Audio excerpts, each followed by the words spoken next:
마가는 계속해서 주님이 어떤 분이신가 그거를 많이 강조하고 알리길 원했습니다. 그래서 그분은 죄 때문에 왔고 우리의 안식을 주시려고 오셨고 이 일을 위해서 계속 제자를 뽑으셨고 우리를 그렇게 하기를 원했지만 사람들은 그에 대해서 병 고치는 사람으로 알고 있거나 아니면 미쳤다고 생각하거나 심지어는 귀신의 왕을 힘입어서 이런 일을 한다. 그러나 우리가 제대로 된 반응을 보인다면 우리는 하나님의 자녀가 되는데 하나님의 자녀는 하나님 뜻대로 행하는 것이고 그들은 말씀을 듣고 열매 맺는 자 바로 그들의 마음은 옥토가 되어야 될 것이고 그들은 늘 말씀에 관심을 갖는 자가 되어야 되는 것입니다. 이런 자들이 모인 하나님 나라는 잘 자랄 것이며 그리고 크게 처음엔 작지만 나중엔 크게 열매를 맺게 된다. 마가는 계속해서 예수님이 어떤 분이신가 또 그분은 자연계를 다스리며 영계를 다스리고 또 이 불치병도 고치시며 죽은 자도 살리시는 분이시고 그러나 배척을 받는데 그럼에도 불구하고 그는 선한 목자시기 때문에 우리를 먹이시고 그리고 지금 본문에 있는 것처럼 이제 제자들을 돌보시고 또 사람들 병든 자를 고치신다. 그 6장 45절에 나오는 것이죠. 그가 이제 주님께서 많은 사람들이 있었지만 5천 명이나 먹이고 또 그런 사람이 있었지만 다 보내셨다고 그랬어요. 왜냐하면 하나님과 교제하기 위해서 기도하기 위해서 산으로 가셨다고 그랬습니다. 그러고 나서 기도하시다가 이제 홀로 제자들이 있는 곳으로 가시는데 바로 무리를 걷게 되는 것이죠. 밤에 무리에 걷는 주님을 보시고 제자들은 유령인 줄 알고 심히 놀랐을 때 안심하라 내니 두려워하지 말라 이렇게. 그럴 때 이제 그들이 심히 놀라고 52절 이는 그들이 그 떡 떼시던 일을 깨닫지 못하고 도리어 그 마음이 둔하여졌습니다.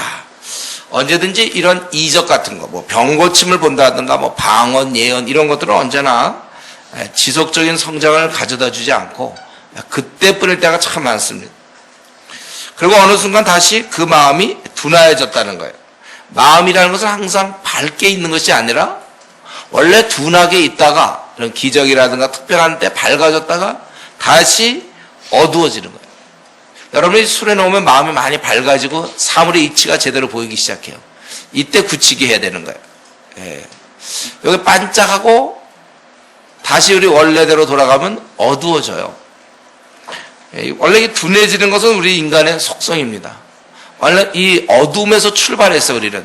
그래서 아무리 그 사람이 훈련을 많이 받고 뛰어난 사람이라 하더라도 또 다시 가만히 있으면 어느새 어두워진다는 거예요.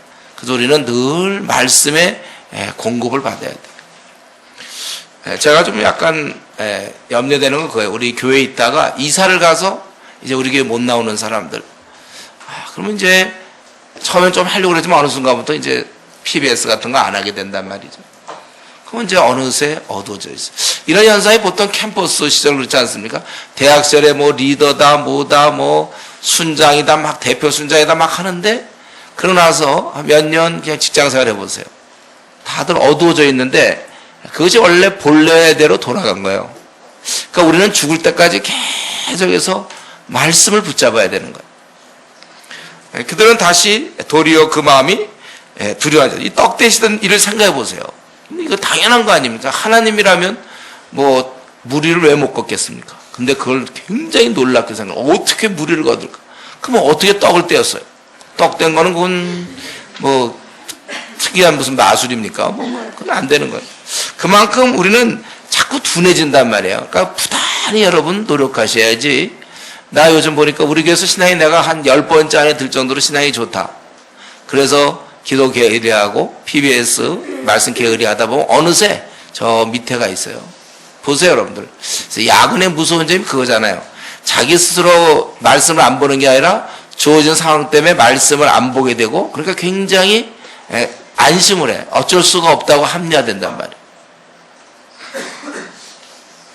그리고 이 계속해서 게네사렛 땅에 이르러 보니까 배에서 내리니까 사람들이 예수인 줄 알고 그래서 그들은 다 죄를 회개한 것이 아니라 예수님인지 보고 다 천국 가게 해달라고 간구한 것이 아니라 다 병 고치려고. 그러니까 이들은 참 어리석은 선택을 한 것이죠. 이들에게 자기 구원을 달라고 외쳐야 되는데 병 고쳐달라고. 그러니까 천억만년 천조배의 그 긴 세월 동안 걸 얻어야 되는데 요거 80년짜리를 부탁하고 있다는 거예요. 이게 참, 그러니까 이 사람들은 이만큼 어두워져 있어요. 이 눈에 보이는 일에 관심이에요. 자신의 육적인 필요를 채워주는 주님으로. 이건 굉장히 손해죠. 예. 여러분, 우리가 부모님을 단지 그냥 돈 달래일 때만 부모님의 도움을 받으면 됩니까? 용돈 달라고 할 때만 아니라 부모님의 경험과 부모님의 어떤 지혜, 사랑, 그래서 많은 면에서 어떤 때는 위로를 받고 어떤 고민을 상담하고 앞날의 문제, 어려움, 모든 것 이런 걸 의논하고 또 의지하고 함께 가야지. 그게 부모님이지. 부모님 그냥 보통 때는 전화도 안 하고 만나지도 않다가 돈이 필요할 때만 돈 달라고 그런다는 것은 그건 참 고아처럼 지내는 건 지혜가 아니잖아요.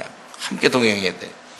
우리 주님은 우리의 목자가 되시기 때문에 영육간의 모든 문제에 도움을 받아야 되는데 이들은 필요할 때만 이 병만 고치기를 그때 우리는 주님 앞에 필요할 때만 나가지 말고 항상 나의 목자 일생을 의지할 우리 고3 때 대학만 들어가게 해주고 막 그때 기도 참 간절히 하고 대학 들어가면 언제 그랬냐는 식으로 세상과 더불어 지내는 오늘 이 작금의 현실 이게 다 마찬가지입니다. 주님을 이용할 줄 몰라. 어떻게 보면 이거 이제 우리끼리 하는 얘기지만 주님을 너무 써먹을 줄 모르는 거야. 자기 피로만 채우는 그게 아니라 내 인생을 빛내게 해주시고 내 삶을 정말 의미 있게 하시고 열매 맺게 하시며 나에게 평안을 주시고 승리 있게 하시고 정말 멋진 생을 허락하실 텐데 그래서 나 이번에 대학 들어가게 해주시고 이번에 나 취직 잘 되게 이번에 여기 하게 해주시고 너무 써먹을 줄 모르는 거예요. 우리 스마트폰 사가지고 비싼 거 요즘 뭐야 갤럭시 뭐가 나왔나 4까지는 안 났어요. 근데 그거 그냥 다 비싼 거 다 갖고 맨날 전화만 걸어. 그 많은 기능들 다 없어. 전화만 걸고. 뭐 이거 이해가 안 되지만 어쨌든 왜 주님은 나의 모든 것 대신에 내 생을 다시 한번은 내 이 생을 빛나게 하실 귀한 분인데 자기 그 필요에 이제 됐다고. 자 이번에 그래서 취직 전까지는 막 매달리다가 취직만 딱 되면 그 다음부터는 이제 잘하는. 결혼 문제는 그렇게 매달리다가 결혼 문제 해결되면 또 주님과 또 멀어져. 입시를 앞두고는 굉장히 기도하다가 입시 딱 되면 이제 그때부터는 자기가 해서 뭐 실력이 좋아서 된 것처럼 또 착각하고 하나님 주시는 그 지혜라든가 기억력은 생각하지 않고 자기 힘으로 하려고 하고 그게 우리 인생들이에요. 여기서도 가만 보면 물론 선한 목자는 병을 고쳐주시고 곤고한 가운데 있는 제자들 왜냐하면 제자들이 48절에 바람이 아주 거스름으로 제자들이 힘겹게 놓아졌는 것을 보시고 사실은 가신 거예요. 그래서 어떻게 알아보려고 이제 지나가시려고 하니까 이제 그들이 이제 놀라고 이제 이랬다 이런 얘기인데 여러분 우리가 주님 앞에 나아갈 때 여러분 자신의 그 피로만을 채우는 그리고 피로만 채우지만 언제 그랬냐는 듯이 배신하고 말이죠. 비겁하게 그렇게 할 것이 아니라 여러분 일생의 선한 목자로서 필요한 것입니다. 양이 물만 먹으면 되나요? 목말른데 이 물만 해결. 그래서 물 먹고 나면 그다음에 또 풀도 뜯어야 되잖아요. 또 사나운 짐승으로부터 보호를 받아야 되잖아요. 또 집으로 돌아가서 쉬어야 되고 양우리에 들어가 쉬어야 되고 이런 모든 거 목자가 하신다면 여러분을 이제 생을 마치는 때까지 예수님 믿어 좋은 점은 앞으로 그럼 내 남은 60년, 50년, 40년 나는 이제 됐구나 이렇게 돼야지 자기 필요나 해결하는 그 정도로 여러분 그리고 이제 그 다음에 해결만 되면 자기가 이제 잘난 듯이 교만한 마음을 품고 이제 자기 혼자 하려고. 그래서 다 망하는 거야. 그들의 삶이 별로 빛나지도 않고 그래봐야 그냥 이 땅에서 잘 먹고 잘 사는 정도겠죠. 그거 잘 먹고 잘 사고 이 땅에서 이름 날 정도로 우리가 그거 하려고 이 땅에 태어났습니까? 시대를 움직여야 되는 거야. 여러분들은 주님처럼 살아야 되는 거야. 그리고 이제 계속해서 이러한 주님을 우리가 섬김에 있어서 어떤 식으로 주를 섬기는 것인가 우리가 이것을 1절부터 13절에 보면 이제 정결에 대한 논쟁이 나오죠. 바리새인들은 이제 이 예수님의 제자들이 부정한 손 그 씻지 않은 손으로 떡 먹는 것을 보았더라 2절에 보니까 그래서 이들은 꼭 손을 씻지 않으면 음식을 먹지 않아요. 이거 계속 위생적으로 좋은 거예요. 이거는요. 바리새인들이 이건 좋은 건 있는데 그걸 가지고 이제 그렇게 하면 자기들이 깨끗한 사람이 된 것처럼. 그래서 당신들은 어째서 5절에 장래 전통을 준행하지 않고 부정한 손으로 떡을 먹나이까. 그래서 자기들은 굉장히 깨끗과 정결을 유지하는데 주님 볼 때는 너무나 어이없다는 거예요. 이들은 더러운 존재들이란 말이에요. 겉만 깨끗하단 말이죠. 그러니까 이것을 외식이라고 6절에 표현했어요. 겉보기는 하나님을 열심히 섬기는 것 같으나 실제는 하나님의 의도와 다르게 자기들이 만든 규정을 섬기고 있는 것입니다. 이들은 몰라서가 아니에요. 애당초 하나님에 대한 마음이 없다는 고발을 하고 있죠. 6절에 보면 이사야가 이렇게 얘기했어요. 이 백성이 입술로 나를 공경하되 마음은 내게서 멀르다. 우리가 알아야 될 것은 이렇게 행동이나 말로 고백하는 것과 마음과는 차이가 있다는 겁니다. 나도 주님을 섬겨야지. 주님의 뜻대로 살아야지. 그것과 내 마음이 진짜 있는 것과는 다르다는 거예요. 그래서 이들이 입술로 나를 공경하지만 마음은 내게서 멀다 있다는 거예요. 애당초 마음이 없어요. 그래서 그것은 바로 계명을 버리고 8절에 있는 것처럼 사람의 전통, 자기들이 세운 그 전통을 지키고 또 이르시되 그들이 또 더 나아가서 자기들이 원할 때 언제든지 하나님을 이용해서 그 하나님이 원하시는 그러한 뜻을 저버린다는 것입니다. 그래서 대표적인 것이 10절에 모세는 내 부모를 공경하라 했지만 또 아버지나 어머니를 모욕하는 자는 죽임을 당하리라 하였거늘. 여러분 구약에서는 어땠습니까 여러분? 여러분 혹시 지금 부모 말씀을 아주 우습게 보고 불순종하는 사람들이 있어요? 그러면 안 되는 거예요. 구약에서는 어땠어요? 말 안 듣는 자식들은 어떻게 했죠? 구약에서는 돌로 쳐 죽였어요. 부모의 권위가 하나님의 권위이기 때문에 그걸 쳐 죽였어요. 여러분들이 마찬가지에 지금 우리가 물론 돌로 쳐 죽임을 당하지는 않지만 성경에는 부모님께 뭐라 했어요? 부모님께 순종하라. 훌륭해서 순종하는 게 아니라 부모님이기 때문에 순종하는 거예요. 그걸 명심해야 되는데 이들은 부모를 공경해서 뭘 이렇게 공개를 해야 되는데 이거 내가 드려 유익한 것이 고르반 하나님께 나 드렸다 하기 때문에 자기가 하나님께 드렸으면 나머지도 부모님께 드려야 되는데 부모님께 드려야 될 것을 뭐가 될까? 음식물이 될 수도 있겠고 필요한 뭐가 될 텐데 그걸 자기가 하나님께 드렸으면 그냥 끝이야. 부모를 공경하지 않는다는 거예요. 그리고 자기 아버지나 12절 어머니에게 다시 아무것도 하여 드리기를 허락하지 아니하여 고르반이라고 하면 다 된다는 거예요. 그만이라는 것이죠. 결국은 너희가 하나님의 말씀을 폐하게 됐다는 것입니다. 그러니까 자기들이 하고 싶은 대로 해서 하나님 말씀을 무시하고 하나님의 의도를 저버린다는 것입니다. 말로는 하나님이 이것을 원하신다 하고 내용적으로는 자기가 하고 싶은 것 하는 것이라는 거예요. 이게 이제 바리새인들의 문제였고 우리가 하나님 섬길 때 바로 이걸 조심해야 되는 거예요. 하나님을 섬긴다고 하면서 자기가 하고 싶은 대로 하는 거. 이렇게 안 그럴 것 같죠? 실제 그렇다는 거예요. 하나님의 뜻보다는 자기가 원하는 대로 살아가. 그리고 요즘은 이제 특별히 하나님이 나에게 이렇게 말씀하셨다. 이 말 참 좋아요, 요즘. 하나님 나에게 이렇게 말씀하셨다. 그러고서 가보면 자기가 하고 싶은 거예요. 하나님의 음성을 듣는 법, 이런 시중에 그런 책도 있어요. 그래서 하나님이 이렇게 말씀했기 때문에 나는 이런다. 근데 내가 들어보면 성경과 굉장히 어긋나던데 보니까. 성경 하나님 말씀인데 자기가 하고 싶은 거 하면서 그럴 수 있다는 인간의 모습.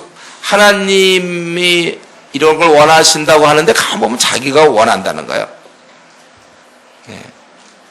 하나님께서 무엇을 기뻐하시고 무엇을 기뻐하지 않는지 이것을 대충 알면서도 최종적으로는 가만히 보면 마지막 결정 자기가 기뻐하는 것을 결정한다는 것입니다. 그러니까 하나님 원함보다 자기의 원함이 항상 앞선 거예요. 이게 우리가 갖고 있는 깊은 죄성입니다. 이걸 조심해야 돼. 내가 원하는 거 하지 말고 하나님이 원하는 걸 해야지. 그렇지 않다면 오늘 우리가 바로 바리새인들, 자기들이 이걸 원하면서 행동만 하나님이 이런 걸 원한다고 그렇게 하는 것. 이런 것은 결국은 하나님을 섬기는 게 아니라 자기를 섬기는 것이죠. 그래서 우리가 에베소에 나오는 것처럼 에베소 2장 3절에 그때 우리는 다 자기의 원하는 것과 마음에 원하는 것을 하여 마음에 원하는 걸 하여 본질상 진노의 자녀였더라. 여러분, 우리는 이러한 신앙생활이라는 것은 바로 자기의 원함을 죽여나가는 거예요. 바울 사도 얘기한 것처럼 자기를 처복종시키는 것. 내가 원하는 것을 원하는 대로 하는 것. 그게 바로 죄를 짓는 것이고, 주님이 원하는 대로 내 원함을 누르는 것. 이게 신앙의 모습인 것입니다. 신앙생활, 성도의 모습이에요. 그리고 이제 그들이 얘기하던 성결, 거룩함, 깨끗함에 대해서 14절부터 너희들이 깨끗한 거 얘기하는데, 이 손 닦았다는 건 위생적이지, 그건 하나님 앞에 정결한 건 아니란 말이에요. 마음이 정결해야 돼. 그래서 뭐라고 했습니까? 무리를 다시 불러 이르시되 14절, 너희는 다 내 말을 듣고 깨달으라. 무엇인지 밖에서 사람에게로 들어가는 것은 능히 사람을 더럽게 하지 못하되 사람 안에서 나오는 것이 사람을 더럽게 하는 것이라 하시고, 사람의 그런 인격 같은 거, 이런 것들이 다 안에서 나오는 거예요. 이들은 들어가는 음식에 대해서 많이 신경 썼어요. 이 바리새인들은. 그래서 거룩하냐 부정하냐를 말하고 있지만, 음식물은 우리를 능히 더럽게 할 수 없다 그랬죠. 18절에 밖에서 들어가는 것이 능히 사람을 더럽게 하지 못함을 알지 못하느냐. 음식물이 뭐 사람을 더럽게 하고 깨끗하게 합니까? 그럼 무슨 뭐 탕수육 같은 게, 탕수육이 뭐 우리를 깨끗하게 합니까? 아니면 탕수육이 뭐 우리를 무슨 죄를 지었어요? 탕수육이? 뭐 음식물은 그런 거 아니란 말이에요. 그럼 맛있는 거야. 그냥 음식물은 맛있냐 맛없냐지, 그게 뭐 죄 문제와 관계되는 게 아닌데, 사람을 더럽게 하는 것은 바로 마음에서 나오는 거란 말이에요. 19절에 그건 마음으로 들어가지 못해. 탕수육이나 또는 우리가 뭐 어떤 뭐 닭강정이나 이런 것들은 안 되는 거야. 배로 들어가 뒤로 나가는 거야, 이런 것은. 그리고 모든 음식물은 죄를 진 게 없어요. 그런 거예요, 여러분들. 삼겹살에 무슨 죄를 졌겠습니까? 다 죄 진 거 없어. 그런 건 음식물은 다 깨끗한 거예요.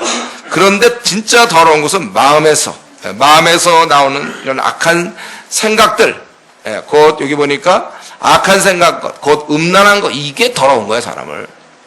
손 닦고 막 깨끗한 척하고 뭐 막 그러지 말고 샤워하고 막 깨끗한 척하지만 마음에서 나오는 것이 음란하다면 그 더러운 거라는 거예요.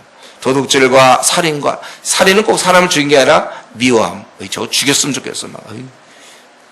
미워함 있잖아요. 미워함, 살인, 간음과 탐욕, 욕심이죠, 여러분들. 욕심 많은 거, 이런 거. 악독과 속이는 거, 거짓말하고 좋다고 그러는 거 있잖아요. 잘 속아 넘어갔네, 속이는 거. 음탕한 거, 또 질투. 저 사람 잘 되는 거 보면서 마음에 질투했네. 쟤는 왜 저렇게 잘 풀리는데 난 이게 뭔가. 시기심 많은 사람들이 질투, 비방하는 거. 누구 잘 되면 이제 질투하다가 더 발전하는 거죠. 그 사람에 대해서 비방. 쟤는 저렇게 된 것이 사실은 뭐 누가 저쩌고 뭐지 막 이렇게. 쟤는 원래 집안이 원래 그래서 뭐 이렇게. 자기 논 생각 안 하고 비방하고, 그리고 또 좀 뭐 잘 풀리면 교만하고 우매함. 여러분이 지금 얘기한 것이 남의 얘기가 아니라 바로 우리 얘기예요. 더러운 생각과 행동, 이런 게 막 우리 안에서, 이게 하나님 앞에서 더럽게 해줘. 우리끼리는 뭐 더럽겠습니까? 다 그 사람 뭐 비슷비슷한데, 하나님 볼 때 우리 아주 더럽다는 거예요. 그래서 음식이 우리를 더럽게 하는 것이 아니라 내 마음의 생각이 더러워요. 생각. 그래서 빌립보서 4장 8절에는 생각 훈련하라고 했죠. 우리가 깨끗하고 정결하고 이런 걸 의지적으로 좋은 생각을 자꾸 하는 거예요, 여러분들. 이런 아주 나쁜 생각, 추잡한 생각, 세속적인 생각하다가 주일에 한번 교회 오면은 그 생각이 튀어나올까 봐 있잖아요. 막 말 조심하고 이러잖아요. 사람들이 입 조심하고. 그 안 좋은 생각이 튀어나올까 봐. 무심코 튀어나오니까. 평소에 생각이 그 사람이 어떤가를 만드는 거예요. 그래서 우리가 PBS를 많이 해야 될 이유는, 특별히 청년회 때 이제 우리의 이런 사고, 우리의 인생관을 결정할 때 말씀으로 구축해야지 세상적 사고로, 생각으로 우리가 나가서는 안 된다는 것입니다. 이런 게 지금 악한 생각, 곧 음란과 도둑질과 살인과 간음, 탐욕, 이런 게 다 있는 거예요, 사람마다. 이걸 다 눌러야 되죠. 그래서 오직 우리는 말씀과 기도, 성령의 능력으로 이걸 다스려야 되는 거예요. 그러니까 말씀을 통해 하나님의 음성, 깨끗한 걸 계속 듣게 되는 것이고, 기도를 통해 힘을 얻으면서 또 하나님과 교제하면서 우리가 나가는 것입니다. 이걸 안 하다 보면 어느새 세속적인 생각들이 들어와서 더러워진단 말이에요. 나를 통제하지 않고서는, 이런 건 통제하지 않고서는 자꾸 세상에서 뭐 선한 봉사, 착한 일, 사회에 참여, 세상의 빛, 소금을 논하면 안 되는 것입니다. 내면의 맹수를 잡아야 되는 거예요. 그렇지 않으면 나를 만나는 자마다 다치는 것입니다. 예. 가까이 할수록 나를 가까이 할수록 상처를 입게 돼요. 왜냐하면 내 안에 질투가 있고 내 안에 비방이 있고 내 안에 교만이 있고 속임이 있고 음란이 있고 남을 미워함이 있기 때문에 나를 가까이 오는 사람들 결국은 상처를 입게 되는 거예요. 절대로 이런 악한 생각을 방치시켜서는 안 돼. 우리가 없을 수는 없어요. 다만 그걸 누르란 말이야. 바울사도처럼 날마다 늘 항상 자신을 복종시키라고. 로마서에서도 우리 육신의 요구를 들어주지 말라 그렇게 돼 있어. 이런 게 없는 사람은 천사죠. 말이 안 되는 게 우리는 다 누구나 이런 게 조금씩 크고 작고 다 있는데 그걸 누가 누르느냐. 이 누를 수 있는 비결은 성령 충만할 때 이걸 누를 수 있다. 예. 이러면서 여러분 이런 나를 방치하고 있지 않습니까? 그건 큰 잘못이에요. 자기를 방치하면 안 돼요. 자기를 여러분 어떤 보면 이제 무서운 개들 있잖아요. 개 같은 개. 그거 개. 그거 있잖아요. 주인이 이렇게 딱 끈을 쥐고 있어야 돼요. 그거 쥐고 있어야지. 그거 어떤 주인이 있잖아요. 그런 약간 그 맹견들 있잖아요. 막 무는 거, 불독 같은 거 있잖아요. 이런 거. 그거 풀어놨다가 사람들을 확 다치게 하면 그 주인이 막 잡혀가고 그러지 않습니까? 그걸 붙잡아야 된단 말이에요. 여러분, 지금 이 시간에 자기를, 이 맹견에게는 이 쇠사슬 이 줄이 꽉 이렇게 있어줘야 되는 거, 목줄이 이렇게 있어서 붙잡아 매야 되는 것처럼 자기를 지금 이 시간 잘 생각하세요. 나는 나를 붙잡아 맺는가 아니면 못 붙잡는가? 나는 내가 그냥 얼루 튈지 나도 몰라 막.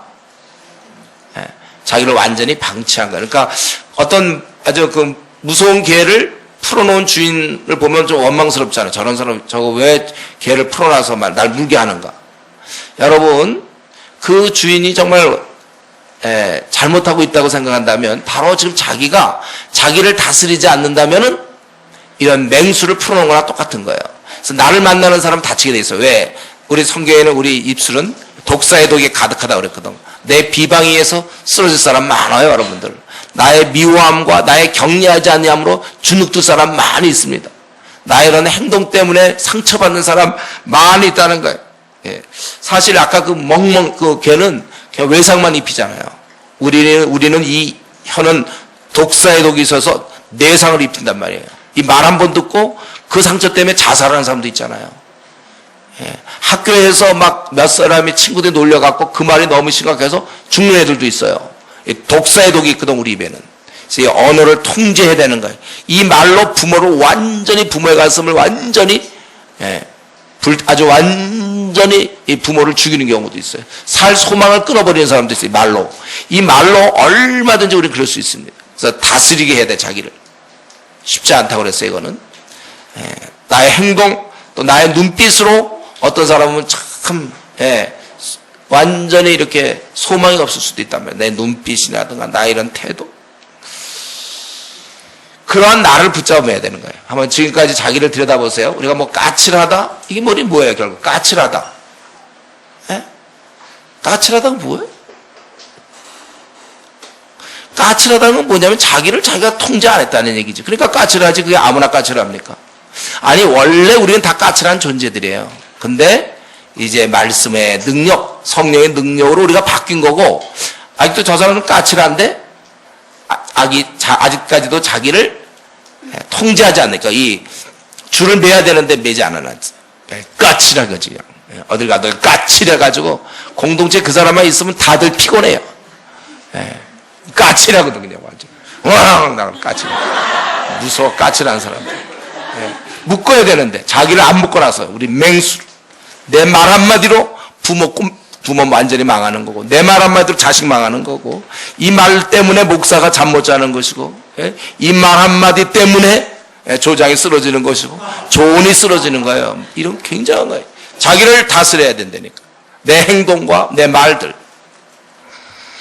이렇게 해야 된다는 거예요. 우리가 이렇게 경건해서 우리가 주님 이 정결에 대해서 논할 때 외부적인 것이 아니라 내면적이라는 것입니다. 그리고 이러한 완악한 이들 바리새인들은 계속해서 어떻게 하든지 예수님의 특집을 잡으려고 그럴 때 예수님께서는 거기를 떠나서 24절 두로 지방으로 갔다 그랬어요. 여기는 이방 지역입니다. 두로 지방. 이런 완악한 유대인들을 놔두고 때로 주님은 사역하시다가 어떤 때 이렇게 물러가실 때가 있어요.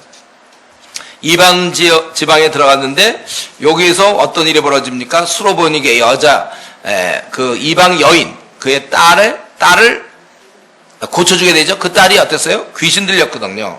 그래서 여기 보면 예수께서 일어나 거기를 떠나 두로 지방으로 가서 한 집에 들어가 아무도 모르게 하시나 숨길 수 없더라.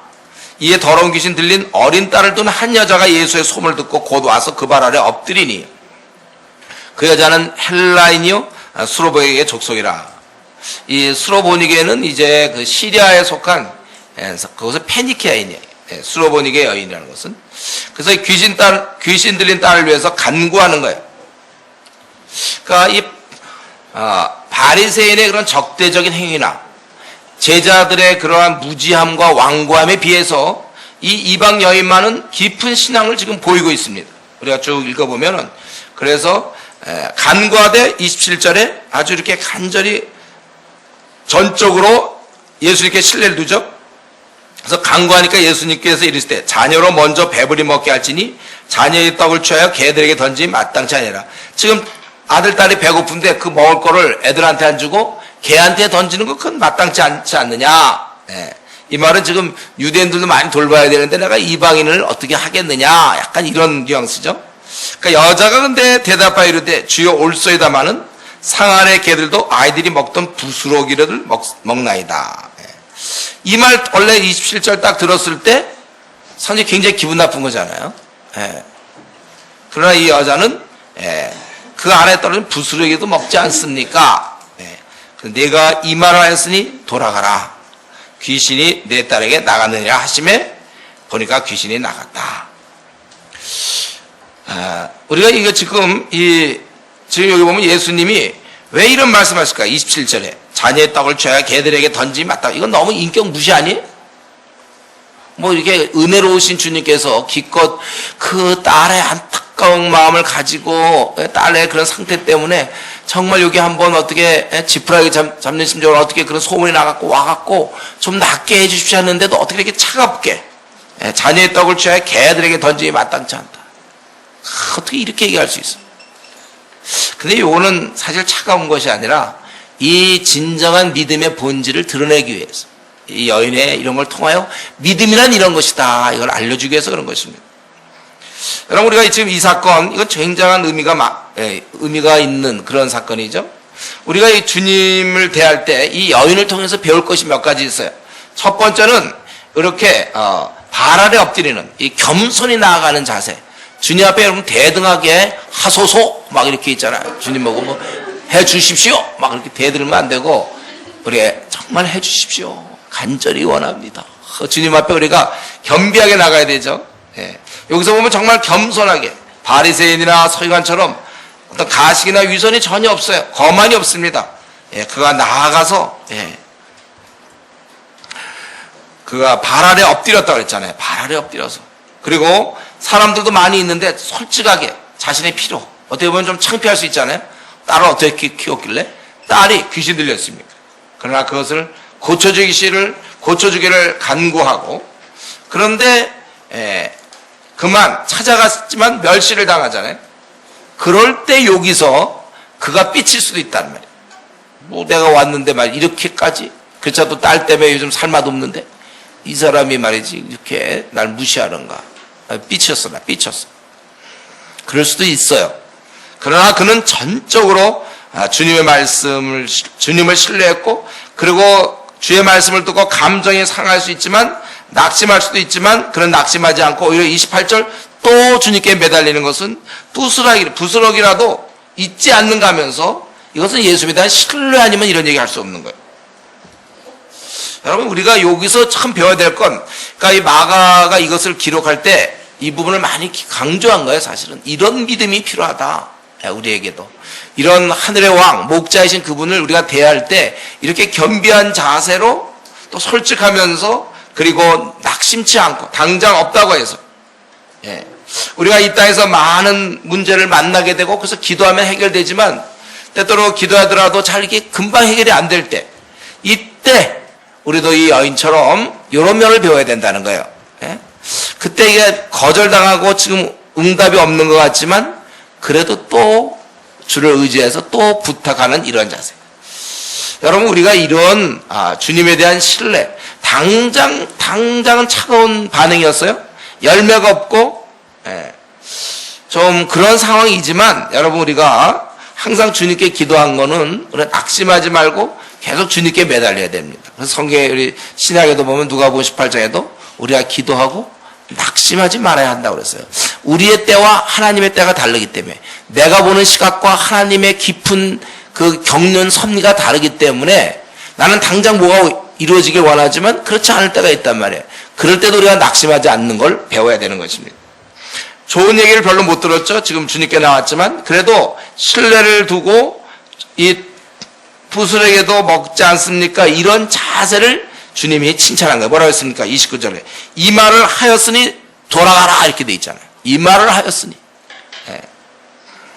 우리가 그래서 여기 보니까 우리가 신앙생활 할 때 즉각적인 응답도 있지만 이렇게 좀 당장은 차가운 반응일 수 있고 당장은 어떠한 내가 원하는 걸 당장 얻지 못한다 하더라도 우리에게 좀 인내가 필요하겠구나. 그리고 또 재도전, 또 기도하고 이런 것이 우리에게 필요하구나. 왜냐하면 주님은 다 알고 있거든요.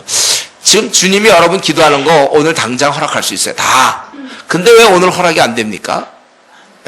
우리 때와 기한 이런 모든 것들은 주의 섭리에 달려있기 때문에 지금 들어주면 안 될 그런 이유를 갖고 있단 말이에요. 우리는.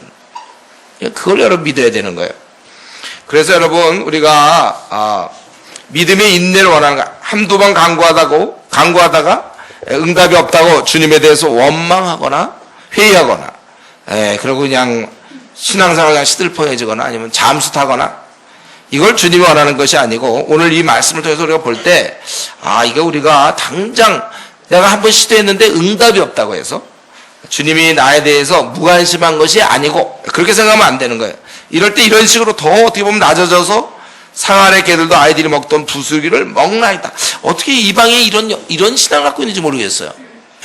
처음 만난 사람한테 이렇게 당하고도 또 그 더 낮춰서 이렇게 완전히 주님이 해주면 된다고 믿은 거예요.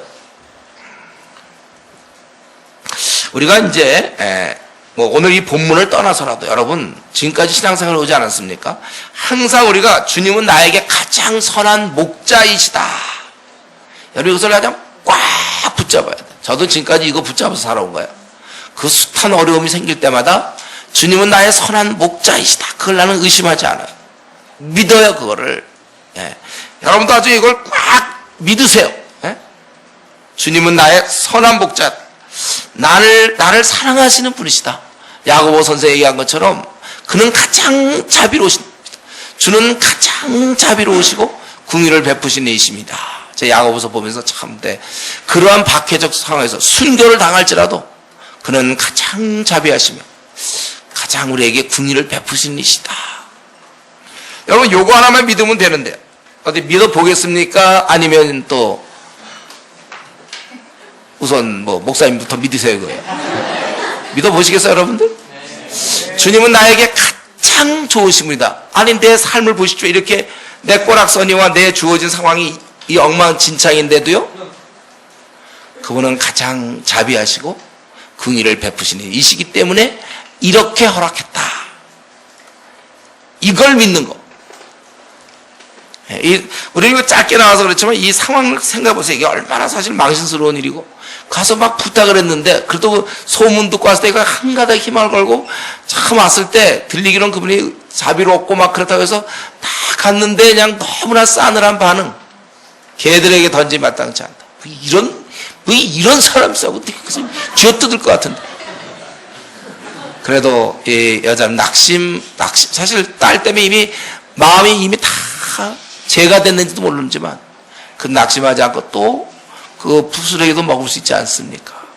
이런 자세. 여러분이 우리 하박국 얘기했잖아요. 비록 무화과나무가 무성치 못하고 포도나무 열매 없고 말이죠.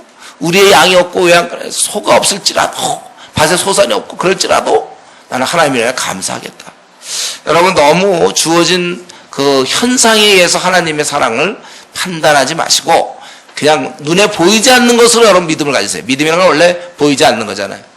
하나님은 가장 자비로우시고 긍휼을 베푸신 이시고 이렇게 나에게 일이 안 풀리는 걸 볼 때 하나님 어떤 다른 계획이 있구나. 어떻게 내가 생각하는 그 계획에만 하나님 맞춰줘야 됩니까? 하나님은 더 좋은 계획, 우리를 위해서 더 아름다운 그런 것들을 준비해 놓고 있다는 사실을 여러분 믿으셔야 되는 거예요. 이게 믿음이에요. 네.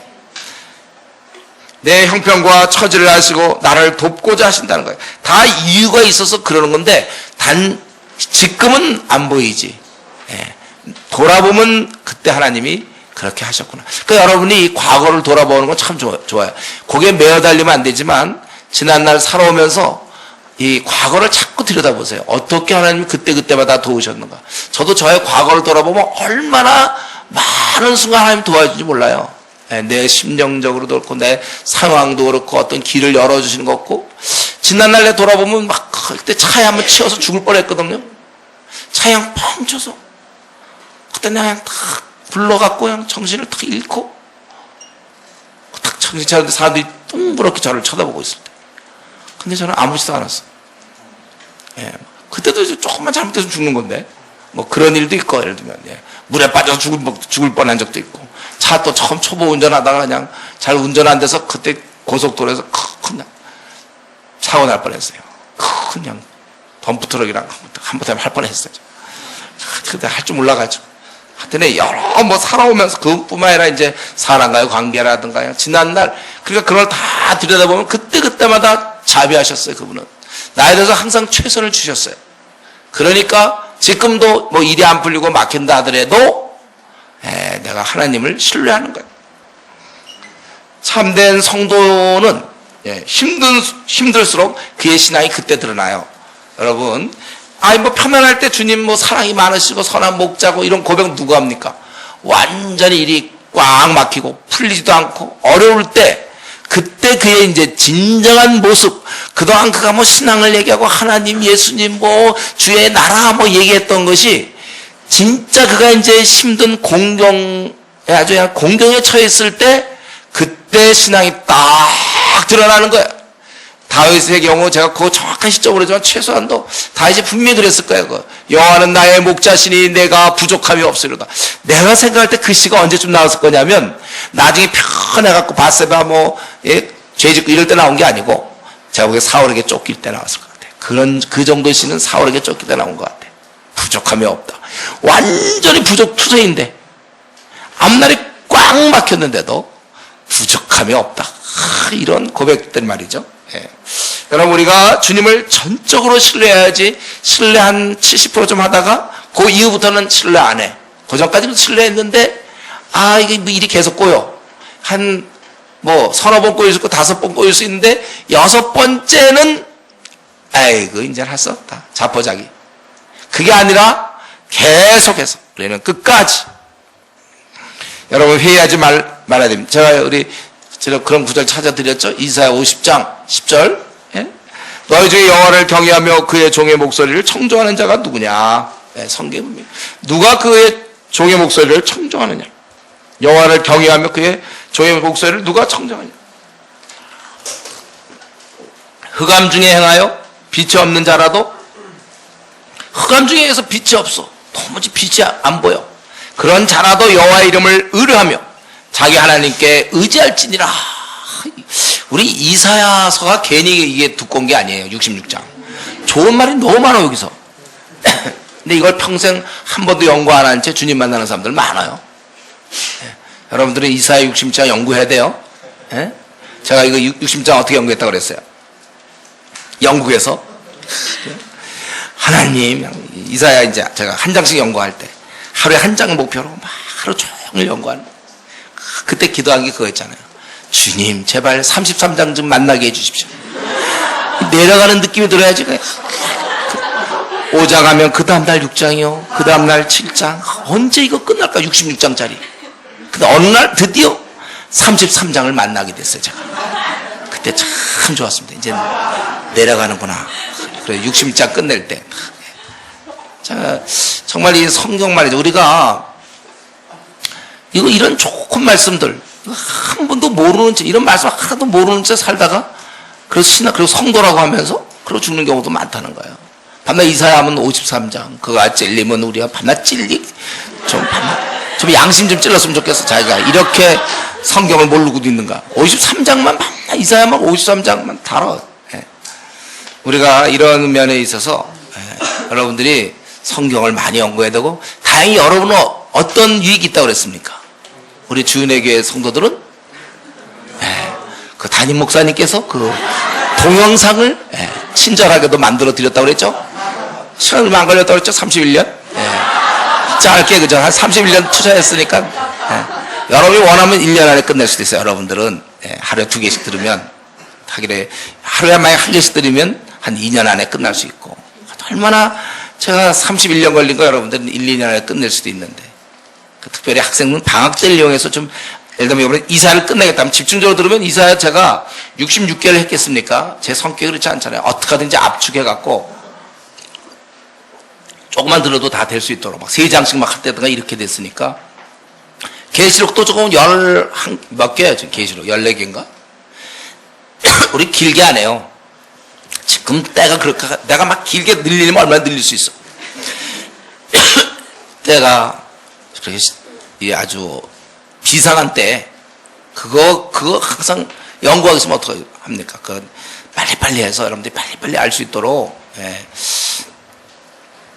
우리 이러한 이사야 선지자가 했던 말씀, 흑암 중에 행하여 빛이 없는 자라도, 원래 빛이 없으니까 잠수터 타야 되는 거라고 그랬잖아요. 그런 자라도 뭐라고요? 여호와의 이름을 의지하며 자기 하나님께 의지할지니라.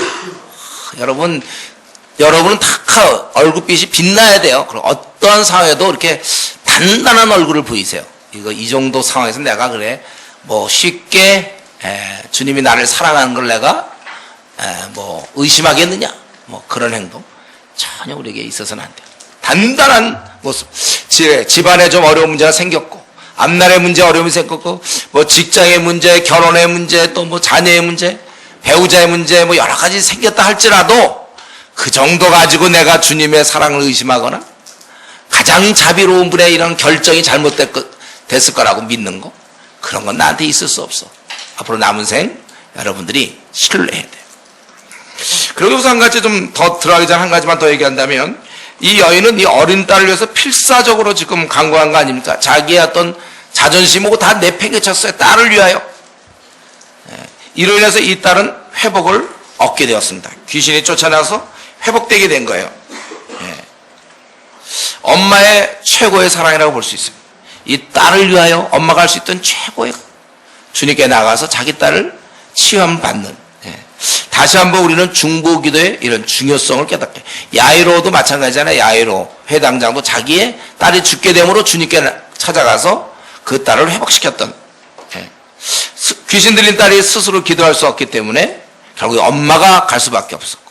여러분, 우리 가족 중에 불신자가 있습니까? 아직도 믿지 않는 분 있어요? 여러분이 기도해 줘야 된다고. 본인이 기도할 수 없으니까. 또 우리 가족 중에 초신자가 있습니까? 도무지 신앙생활 제대로 안 하고 교회만 다니는 사람이 있어요?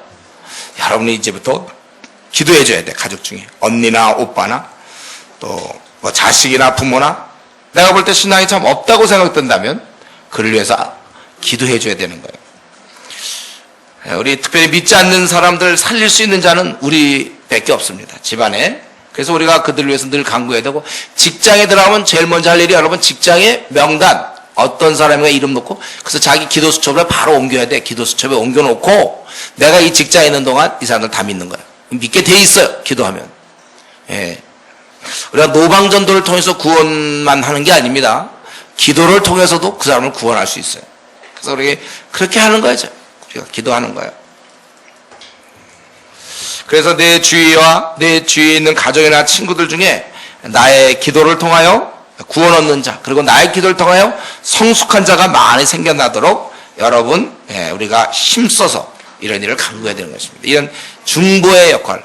지금 우리가 중보기도 할 수 있잖아요. 그래서 우리 이번에 박근혜 씨를 위해서 여러분 기도해야 됩니다. 내가 뽑았든 뽑지 않았든 일단 세워졌으니까 위에 있는 자를 위해서 기도하라고 그랬어요. 질서상에 우리가 기도해야 될 것이고, 또 목사를 위해서도 기도해야지. 저를 위해서도 기도하고, 우리 목사님, 뭐 전도사님 여러분, 조장, 팀장 위해서 기도해야 됩니다. 항상 중보기도. 또 우리 조원 중에 누가 참 신앙이 떨어진 것 같다? 기도하세요. 어려운 자들 기도해야 되는 것입니다. 그리고 계속해서 우리 주님께서 지금 여기 다시 이제 돌아와 가지고 보니까 갈릴리 호수의 이름에 31절에 사람들이 또 귀먹고 어눌한 자를 데려왔습니다. 그래서 그 손가락 그 양귀에 넣고 침뱉어 그의 혀에 손을 대시며, 이거 예수님 같으면 그냥 왔으면 귀먹고 말 더듬 자면 야 나라 이러면 되는 거 아니에요? 왜 이렇게 뭐 그 사람을 따로 데리고 무리를 따라서 손가락을 그의 양귀에 손가락을 갖다가 이렇게 귀에 양귀에 넣었다는 겁니다. 이제 귀머거리 이런 거 같은 거 왜 이렇게 하시는 걸까요? 또 침을 뱉어서 그의 혀에 손을 대시고. 아마 이 사람이 제가 생각에는 이런 경우가 좀 특별한 경우인데 그가 귀가 막혔다고 그랬잖아요. 예수님에 대해서 전혀 들어보지 못했기 때문에 제가 보기엔 믿음이라는 게 생길 수가 없어요. 어떤 사람은 소문을 듣고라도 믿음이 생기잖아요. 이 스로보닉의 여인같이럼. 근데 그 믿음도 없고 아무것도 없어요. 그냥 아무것도 몰라. 누군지도 모를 때 아마 이 사람은 예수님의 행적을 듣지 못했을 거예요.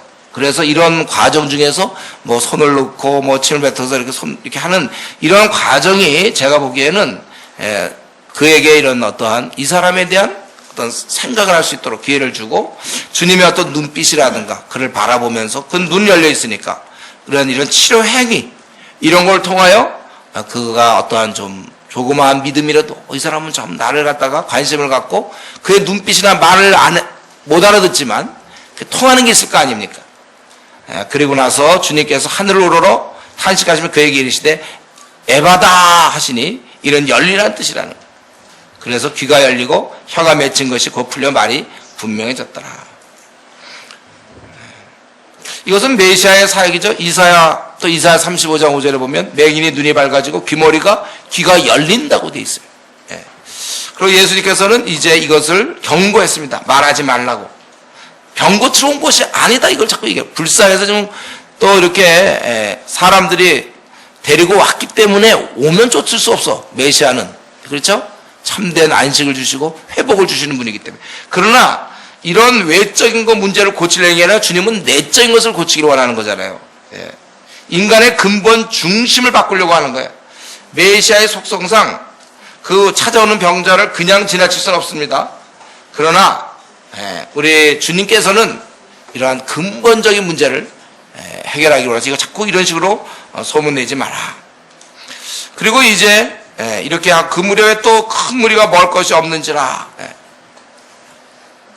여기 보니까 또 이들이 무리를 불사히 여노라 그들이 나와 함께 쓴지 이미 사흘이 지났으나 먹을 것이 없도다. 지금 여기 엄청난 3일 동안 이들과 같이 지냈는데 먹을 것이 없다는 거예요. 그러니까 이렇게 만약에 3일 동안 있었는데 굶어서 그냥 보내면 길에서 기진할까봐 안 되겠다. 그래서 먹이신 방법이 또 물어보니까 떡 7개 또 물고기 2마리가 있어요. 거기 7절에 보면 작은 생선 2마리. 그래서 이걸 또 먹였더니 4,000명이 배불리 먹고 또 7광주가 남았다. 영적인 면에서 이들을 돌봐줬던 우리 주님께서는 또 육적인 면도 돌봐주시는 것입니다. 우리 주님께서는 이들에 대해서 또 목자 되심을 많이 강조하고 제가 알기로 이때 이 지방이 지금 유대를 벗어난 지방으로 알고 있는데 거기에 그렇다면 유대 목자일 뿐만 아니라 그런 이방인의 목자도 되신다 이런 메시지인 것 같아요. 어쨌든 주님은 3일씩이나 이들과 함께 있었어요. 가르쳤다는 것이죠. 배워야 된다는 거예요. 결국 이 무지한 사람들은 빵만 먹으면 안 되고 영혼의 양식도 먹어야 되는 거예요. 무지하기 때문에. 이런 일을 했는데 그리고 이제 예수님은 이렇게 이들을 돌보고 있지만 바리새인들은 계속해서 예수님에 대해서 비방하고 또 하늘의 표적, 하늘로부터 오는 표적을 11절에 구했다는 거예요. 그건 지금까지 베풀었던 모든 기적을 인정하지 않는 거잖아요. 그래서 예수님께서 그들을 표적을 주지 아니하시고 또 떠나게 되었다는 것입니다. 이들은 굉장히 깊은 적개심과 불신앙이 있었어요. 그런데 또 지난번에 5,000명을 먹인다든가 죽인 자를 살리시고 귀신을 쫓으시고 이런 걸 다 듣고도 이걸 거부하는 거야 이들은. 그리고서 또 와갖고 하늘의 표적을 보여달라. 이거는 아주 적대감을 갖고 있는 것입니다. 그에 대한 대가가 뭡니까? 표적을 주지 않으시고 13절, 이게 참 비참한 건데 그들의 입장에서는 그들을 떠났어요. 그들을 떠나는. 이들은 대가를 받은 것입니다. 예수님께서 떠나시는 거예요. 이 떠나는 건 일종의 형벌이죠. 우리 로마서 1장에도 보면 우리가 죄를 범함으로 하나님께서 욕심대로 내어버려뒀다고 그랬잖아요. 그래서 여러분들 악인이 잘 나가는 것이 특히 축복이 아닙니다. 오히려 벌을 받아야 되는데 잘 나간다는 얘기는 그냥 내버려둔 거야. 내버려둔 거. 그걸 또 행운이라고 생각하면 안 돼요. 그거는. 지금 여기 보면은 이들이 이런 식으로 지금까지 주님이 그동안 많은 병자를 낫게 하고 나병 환자를 고치고 5,000명을 먹이고 또 4,000명을 먹이고 죽은 자를 살리시고 귀신을 쫓아내고 또 이런 모든 것을 다 들으면서도 거부하고 그럴 때 그리고 또 표적 보여달라고 그럴 때 예수님께서 어찌 이 세대가 표적을 보이냐 그러면서 자기가 이제 떠나버렸단 말이에요. 교제를 안 하겠다는 거예요. 여러분 우리 주님과의 교제가 우리 인생에 있어서는 생명줄입니다. 그분이 길과 진리요 생명이시기 때문에 그분과 항상 붙어 있어야 돼. 이것이 끊기면 다예요. 산소호흡기 있잖아요. 막 죽어가는 사람들 산소호흡기 그 줄을 끊으면 그는 죽는 거예요. 여러분 우리가 이 교제는 이건 우리에게서 절대적인 거예요. 이 교제는. 근데 이들의 불신앙으로 인해서 적개심으로 인해서 주님이 떠나게 된 것입니다. 여러분 이것이 벌이라고요. 자기가 하나님을 자꾸 거절하면 하나님께서 더 이상 교제를 허락지 않으면 망하는 거예요. 근데 이러한 하나님에 대한 불신앙이나 적개심이 아닌데 이거 말고 또 한 케이스가 있죠. 스스로 자기가 뭐 밤낮 드라마 보고 뭐 게임하고 친구와 밤낮 어울리고 늦게 일어나서 성경 같은 거 안 보고 기도 생활 안 해서 그래서 결국 하나님과 교제가 없다면 결과적으로는 마찬가지예요. 이런 경우는 스스로 벌받는 거죠. 하나는 하나님께 불순종해서 주께서 교제를 안 하는 방법이 있고 또 하나는 그건 아닌데 본인이 세상의 마음이 빼앗겨서 말씀 생활, 기도 생활 안 함으로 스스로 자기가 벌 받는 경우가 있어요. 교제 안 하는 벌. 자기가 받는 방법도 있습니다. 그러니까 주님이 떠나거나 아니면 자기가 스스로 주님을 떠남으로 어쨌든 교제가 안 이루어진다는 거예요. 교제가 없다는 얘기는 뭐예요? 기쁨을 잃는 거죠. 생기를 잃는 거예요. 비전을 잃는 거예요. 우리가 주님과의 교제만이 우리가 정말 살 수 있는 것이고 빛나는 거거든요. 우리가 음식 먹는 그 음식줄이 끊긴다고 생각해 보세요. 그럼 결국 우리는 죽어가는 거란 말이에요. 우리는 몸만 있는 게 아니라 영혼이 있기 때문에 신앙생활 제대로 하지 않으면 우리는 얼굴에 빛이 안 나요. 그리고 우리는 번민할 수밖에 없어요. 우리는 갈등할 수밖에 없고 우리는 세상 사람들과 비슷할 수밖에 없는 거예요. 우리의 마음의 평안은 사라지는 거예요. 비전 희미해지는 거예요. 한때 굉장히 뚜렷하게 주를 위해 살아보겠다 하던 비전 이상하게 없어집니다. 그래서 우리 가운데 참 나 옛날에는 이런 게 나한테 굉장히 강했는데 요즘 뭐 그런 것도 다 없어지고 그냥 뭐 대충 뭐 이런 사람들 교제가 그동안 많이 끊긴 겁니다. 교제가 끊기면 이렇게 되는 거예요. 이건 뭐 어떻게 할 방법이 없어요. 여러분 봐봐. 한 며칠 굶으면 다 배고픈 거예요. 그걸 뭐 어떻게 방법이 없어요. 그거는. 여러분이 주님과의 교제를 스스로 단절하면 그 결과는 똑같아요. 싫어서 불교 신자들이 싫어서 주님을 주님과 교제가 안 이루어지는 거나 교회를 다니지만 교제를 안 하는 성도나 결과적으로 그들 마음에 기쁨이 없고 평안이 없고 비전이 없고 힘이 없고 얼굴이 빛나지 않는 면에서는 마찬가지입니다. 그러니까 괜히 자진해서 벌 받지 마세요.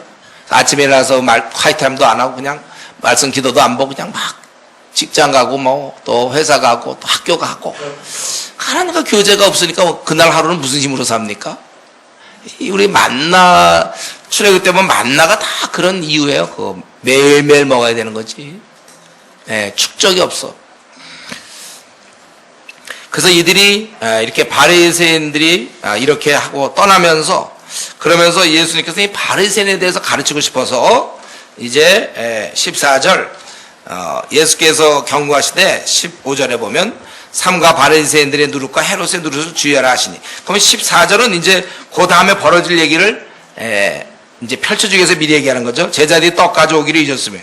이런 걸 왜 잊어버리는지 모르겠어요. 이들이 어려운 사람들. 제자들이 굉장히 가난했거든. 근데 그걸 잊어버렸어요. 그래야 그 다음 말이 되겠죠. 배떡 한 개밖에, 또 한 개는 어디서 나는지 모르지만, 그들에게 한 개밖에 없었다는 거예요. 근데 이제 예수님께서 바리새인의 누룩과 헤롯의 누룩, 이 누룩이 떡과 관련되는 거 아닙니까? 이게 이스트 있잖아요. 부풀어 오르는 거. 떡을 부풀고 오르는 거. 떡. 누룩을 조심하라. 그랬더니 이들이 가만히 생각하다가 그거는 떡 얘기다. 그래서 우리 떡이 없습니다. 그거는. 그래서 너희가 예수님 볼 때 참 이 제자들이 참 영적으로 뿐만 아니라 육적으로도 참 무식한 거죠. 그래갖고 이들이 야 너희들 왜 떡이 없음 갖고 지금 그러냐. 아직도 깨달았죠 못하냐. 너희 마음이 둔하냐. 실제 둔한 거야 지금 이들이. 그래서 눈이 있어도 보지 못하며 너희가 귀가 있어도 듣지 못하느냐. 또 기억하지 못하냐. 내가 떡 5개를 5,000명에게 떼어줄 때 조각 몇 바구니를 거두었냐. 이르되 12입니다. 이런 거 맞춰봐야 바로 도움도 안 되는 거야 이런 거는. 이거 12 맞춰. 그 다음에 7개를 4,000명 줄 때 얼마였지? 이러면 7광줄이 7개입니다. 그건 잘 대답하지. 근데 주님이 그래서 아이고 참 현명한 제자 두었다 이러겠습니까? 그거. 지금 그런 걸 물어본 것은 지금 이들은 대답하면서 그거 자기들 잘 맞췄다고 하면 서로 경쟁하면서 맞춰 12광줄이 맞는지 모르겠어요. 그걸 지금 물어보는 게 지금 떡 얘기하니까. 그거니까 다 아직도 깨닫지 못해. 그런 떡은 얼마든지 만들 수 있다는 거. 지금 그 누룩을 조심하라. 즉 잘못된 가르침 이걸 조심하라는 거예요. 그러니까 이 사실은 이러한 누룩이라는 거, 안 좋은 이러한 바리새인들의 태도나 말, 행동. 여러분 청소년들이 친구 잘 사귀어야 되는 이유가 뭡니까? 우리 여기 중학생들 있지만 뭐 대학생도 마찬가지예요. 친구 잘 사귀어야 되는 이유가 뭐예요? 영향을 받아. 영향을. 이거 굉장히 중요해요. 그래서 우리 믿는 사람들은 뭐라고 했습니까? 주를 깨끗한 마음으로 내가 청년의 정욕을 피하여 주를 깨끗한 마음으로 부르는 자들과 함께 의와 믿음과 사랑과 화평을 좇으라. 디모데후서 2장 22절. 제가 대학 시절에 청년회 때 기억했던 크게 써서 제 책상 옆에 붙여놨던 말씀. 주를 깨끗한 마음으로 부르는 자들과 함께 의와 믿음과 사랑과 화평을 좇으라. 솔로몬이 왜 나중에 이방신을 섬기며 우상 숭배하며 타락했습니까? 그의 부인들이 세상에 그런 우상을 숭배하는 자들이었기 때문에 넘어갈 수밖에 없단 말이에요. 철의 철을 날카롭게 하는 것처럼 사람이 친구 얼굴을 빛나게 하느니라. 그래서 좋은 친구를 만나면 여러분은 굉장히 빛나고 생이 아주 안정적이고 아주 껄렁한 친구들 만나면 우리도 껄렁하게 되는 거예요. 그래서 특별히 바리새인, 그 당시에 이 바리새인들 너희들 그거 조심하고 안 좋은 곳에 여러분 자신을 노출시키지 마세요. 이런 영적 무지가 쉽게 벗겨지는 게 아닌 거예요. 그래서 우리가 좋은 사람을 자꾸 만나야 되고, 그러니까 우리 교회 공동체가 중요한 것은, 그래서 여러분들이 참 중요한 것은 그 교회 공동체 어떤 사람이 구성원인가. 다 세속적이고 그저 사치하고 돈만 알고 그런 공동체 들어가면 똑같아진단 말이에요. 그러니까 조심해야 돼요. 캠퍼스에 가서도 마찬가지로 좋은 친구 사귀어야지. 세속적 친구 사귀면. 제가 한번 얘기했죠. 어떤 자매 하나 목사딸이었어요. 목사딸. 1년 내내 내가 가르쳤어요. 근데 전혀 안 바뀌는 거예요. 전혀 안 바뀌어. 이 딸은 안 바뀌어. 아예 똑같아. 처음과 끝이 어떻게 그렇게 어떻게 이렇게 꾸준한지 몰라. 수호에 그 요동함이 없어. 시절과 똑같아. 이 세속적인 게. 아무리 내가 말씀을 전해도 안 돼. 그 이유가 나중에 보니까 그에게는 삼총사가 있었어요. 그의 친구, 세속적인 친구, 교회는 다니는데 세속적인 친구, 삼총사가 있었거든.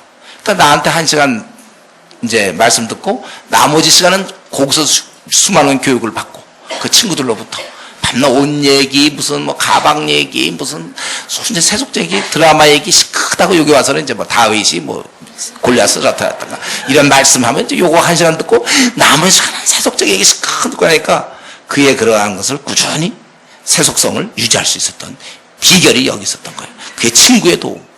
그러니까 여러분도 내가 혹시 성경을 잘 못 보고 기도 생활 못 하더라도 한 가지 친구라도 잘 사귀세요. 그럼 성경도 안 보고 기도 생활도 하는데 친구까지 못 사귀다. 그거는 헤어나올 방법이 없습니다. 친구라도 만나면 친구 입에서 나오는 성경 말씀이라도 내 영혼의 양식이 될 수 있잖아요. 그러니까 친구 잘 사귀어야 돼. 저도 제가 지금까지 이만큼 신앙을 유지한 것도 제가 대학 시절부터 시작해서는 좋은 친구들을 많이 사귀었어요. 그 전까지 저는 껄렁한 친구가 더 많았어요. 근데 이제 좋은 친구들 만나고 이제 학생운동에 뛰어드니까 아주 헌신된 간사들, 그들과 함께 시간을 같이 보내니까 철이 철을 날카롭게 하는 것처럼 사람이 친구의 얼굴을 빛나게 하느니라. 이 말이 무슨 말인지 알겠어요. 우리 다행히 우리 좀 아주 좋은, 우리 교회 좀 대학 청년들 아주 좀 양질의 양질 좋아요. 양질이란 말 몰라? 아주 좋단 말이에요, 여러분들. 여기서 여러분들 아주 어떻게 하든지 해야지. 여기서 잘 여러분들이 신앙이 이런 기회에 성숙해야 돼요. 그래서 이 지금 제자들은 이 지금 떡 얘기, 이게 누룩 얘기 뭔지도 모르고 있다는 거죠. 영적으로 어두운 거 아직까지도 깨어있지 못하는 것입니다. 그러니까 바리새인들도 예수님의 사역을 이해 못했지만 제자들도 마찬가지예요. 이런 면에서 영적으로 좀 어두운 단계에서 아직 벗어나지 못했어요. 이것은 오순절 이후에 이제 벗어날 거예요. 그러나 예수님은 이때는 떠나지 않았어요. 제자들이 이런 얘기 듣고 이야 니들 바리새인과 똑같다. 떠나지 않고 다시 가르쳤다는 거예요. 깨달음이 부족한 건 괜찮아요. 다시 배우면 되는 거예요. 모르면서도 이제 안 배우는 게 문제죠. 우리 한국교회의 연약한 점이 이겁니다. 성경 공부하자 그러면 안 해요. 이게 문제란 말이죠. 그래서 여러분들은 지금 성경 공부를 하죠? 여러분이 그러다가 나중에 혹시 외국으로 유학을 가게 되든지 또 이사를 가서 교회를 떠나게 될 때 여러분들이 그럼 성경 공부 지금은 해요. 억지로. 교회가 시스템이 어쩔 수가 없잖아요. 이거 안 하면 우리 성도로 인정받기 어려워, 우리 교회는. 그렇잖아요. 매주 한 장씩 하니까. 지금은 하는데 여러분이 만약에 그러면 뭐 이제 앞으로 무슨 회사 때문에 뭐 전라도 광주를 갔다든가 아니면 뭐 대구를 갔다든가 제주도를 갔을 때 여러분이 끝까지 PBS를 할 수 있을까요? 지금 완전히 습관으로 굳혀놔야 돼요. 혹시 이사 갈 수도 있으니까.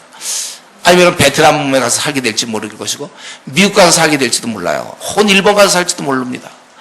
딱 굳히게 해놔야지 이게 안 된답니다. 이 굳히기, 평생을 말씀과 함께 가겠다. 이걸 굳히게 해야 돼. 제가 우리 선교단체 출신들 대학 때는 뭐 했죠. 졸업하고 1, 2년 회사 좀 다니면 이제 안 해. 또 우리 지금 교회에서도 우리 교회 다니다가 부득이 떠난 사람들 보면 제가 보니까 안 하는 것 같아. 그런 얘기도 들리기도 하고 안 한대. 우리 교회 있을 때도 열심히 했는데 잘하기를 멈춘 것이죠. 주의 말씀으로 갓난아이 같이 순전하고 신령한 젖을 사모하라. 이러 말며 너희로 구원에 이르도록 자라게 하려면 베드로 사도가 얘기한 것처럼 자라야 되는데 멈췄단 말이에요. 이게 참 습관을 만드죠, 여러분. 그러니까 이번에 우리가 이렇게 2주 수련회 하는데 이게 사실 2주가 좀 짧아요, 사실은요. 그렇죠? 이거 정말 벌써 우리가 한 주 다 갔잖아요, 이제. 어떡할까요, 지금? 큰일 났어요, 우리. 뭐 배웠다고 한 주 다 가, 이거 지금. 이제 이게 참 짧긴 짧아요. 앞으로서 제가 우리 목사님과도 우리 전도사님과도 얘기했는데 앞으로 우리 교회 목회자가 좀 더 많아지면 다시 원래대로 돌아가려고 그래요. 한 달짜리. 한 달짜리에서 충분하게 푹 적고 나가고. 왜 그래봐야 대학생들 8학기거든요. 8번 저저 나오는데 우리가 근데 느끼는 건 뭐냐면 한 번 수련회 할 때마다 이렇게 업되는 걸 볼 수 있단 말이에요. 올라가고 그 단계에서 또 물론 갔다 와서 좀 떨어지는 듯 하지만 또 올라가서 지금 사실 지금 굉장히 괜찮은 사람이 많다고 그랬잖아요. 우리 교회에.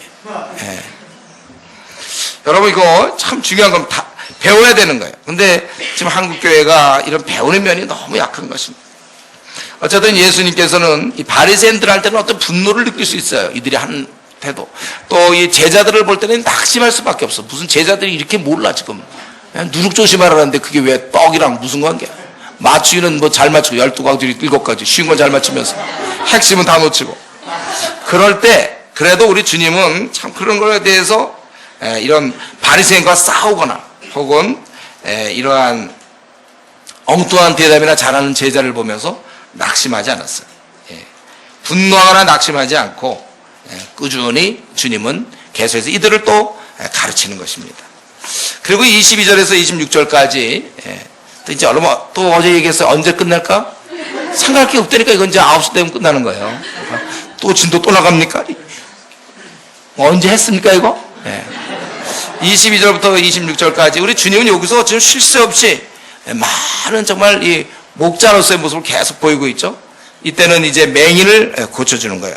또 이 맹인 여기 보니까 맹인이 예수께서 맹인의 손을 붙잡으시고 마을 밖으로 데리고 나가서 눈에 침을 뱉으시며 그에게 안수하시고 무엇이 보이냐 물으시니 쳐다보니 이르되 사람들이 보이나이다. 나무 같은 것들이 걸어가는 것을 보나이다 하거늘. 그러니까 아마도 이 맹인은 중간에 맹인이 된 것 같아요. 처음서부터는 아니고. 그러니까 나무, 사람 이런 걸 구분하고 있잖아요.